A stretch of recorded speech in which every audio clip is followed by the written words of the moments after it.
I think there's a lot of misconceptions about dementia. Today we're going to talk about one of those, and that's the idea that people living with dementia don't process or even have emotions like people who don't have dementia. And although that might be true that it's different in some cases, they still very much have emotions and very much respond to emotions.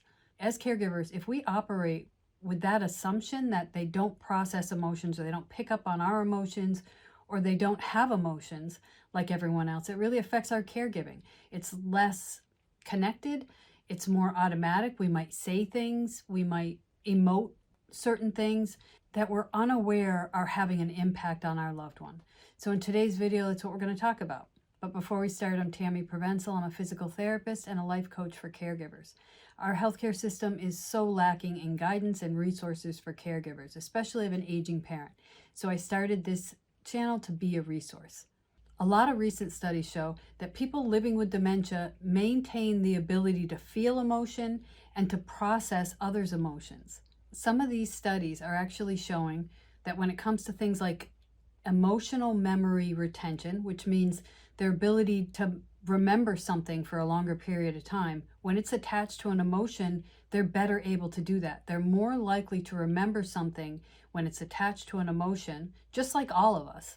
And although everybody's very different, every dementia is very different, and every person with dementia is very different, it's interesting because if we tell them a story that has a lot of emotion in it, they're likely to not remember the specifics of the story because that takes short-term memory, but they can remember more of the story through the emotional connection they had. Another really important thing that these studies are showing is that there's an emotional perception that people with dementia have. And that means that they perceive and respond to the emotions of others. The study showed that these people could still respond to the emotions, the facial expressions, the tone of voice of the person they're talking to.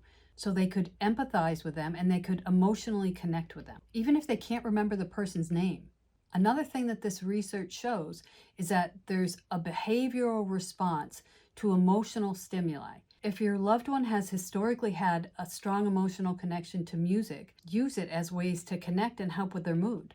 There's preserved social emotions. So things like embarrassment and guilt can still be felt, especially in social situations. So for some types of dementia and for some people with dementia, there's a loss of that. So somebody might be in a restaurant and they might say very inappropriate things to the waitress. But it was interesting that this study showed that dementia doesn't automatically lead to that lots of people living with dementia actually retain the ability to feel guilt and embarrassment in social situations. Since there's so many misconceptions about dementia, I think it's important for us as caregivers to look into them. And the more we know about dementia, the better caregivers we can be. We can better communicate, we can better connect with the person that we're caring for. I hope today's video was helpful. Thanks for watching. Please like and share, subscribe to the channel, and in the comment section below, let me know what you think. See you in the next video.